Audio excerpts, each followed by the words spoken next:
Plans की। Standing कौन से थे?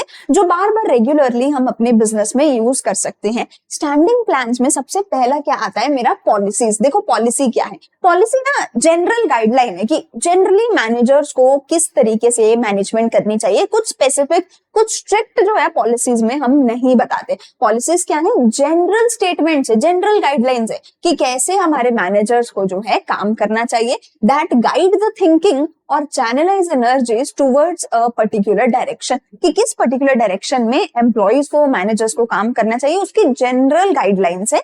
The policies provide a basis for interpreting strategy. Policy के बेसिस पे आप जो है स्ट्रैटेजी को इंटरप्रेट कर सकते हो। Policies are guides to managerial action, managers को गाइड करती हैं and decisions in the implementation of strategy. ठीक है, तो अब ये क्या है? जनरल स्टेटमेंट है, एक जनरल गाइडलाइन है कि कोई भी अगर आपको एम्प्लॉई जो है रिक्रूट करना है तो एम्प्लॉय रिक्रूटमेंट की क्या पॉलिसीज है। Similarly sales policy, similarly discount policy. तो पॉलिसी क्या है? मैं बोलती हूँ कि लेट्स से मैं डिस्काउंट नहीं दूंगी किसी को भी, या हमारी डिस्काउंट पॉलिसी कि हम डिस्काउंट देते ही नहीं है, बट मैनेजर्स जो हैं उनके लिए थोड़ा सा जनरल स्टेटमेंट है कि यूजुअली हम किसी को डिस्काउंट नहीं देंगे। लेकिन मान लो हमारा कोई बहुत ही ज्यादा रेगुलर कस्टमर है और वो बोलता है कि प्लीज इस बार दे दो, इस बार मेरे पास पैसे नहीं है, अगली बार मत देना, या फिर वो रेगुलरली हमें पेमेंट करता रहता है, तो उस केस में हम थोड़ा सा जो है अपने अकॉर्डिंग पॉलिसी को चेंज कर सकते हैं। तो पॉलिसी टोटली जनरल स्टेटमेंट है, कुछ रूल की तरह, कुछ बहुत स्ट्रिंजेंट नहीं है, स्ट्रिक्ट नहीं है,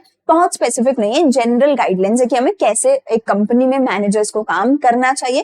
कंपनी में हैव रिक्रूटमेंट पॉलिसी, जैसे मैंने बोला, प्राइसिंग पॉलिसी हो सकती है, within which objectives are set, उसके अंदर ही ऑब्जेक्टिव्स हमने सेट करे हैं और डिसीजन उसी के अकॉर्डिंग हमने लिए हैं। फॉर एग्जाम्पल रिक्रूटमेंट पॉलिसी में मेरा ऑब्जेक्टिव क्या है कि मुझे एटलीस्ट 12th पास वाले लोग तो चाहिए ही चाहिए, और उसी के अकॉर्डिंग मैंने डिसीजन लिया कि 80% जिसके 12th में होंगे मैं उसी को जो है आगे फर्दर अपने इंस्टीट्यूशन में रिक्रूट करने के बारे में सोचूंगी। तो ये हमारी हो गई रिक्रूटमेंट पॉलिसी। तो पॉलिसी क्या है?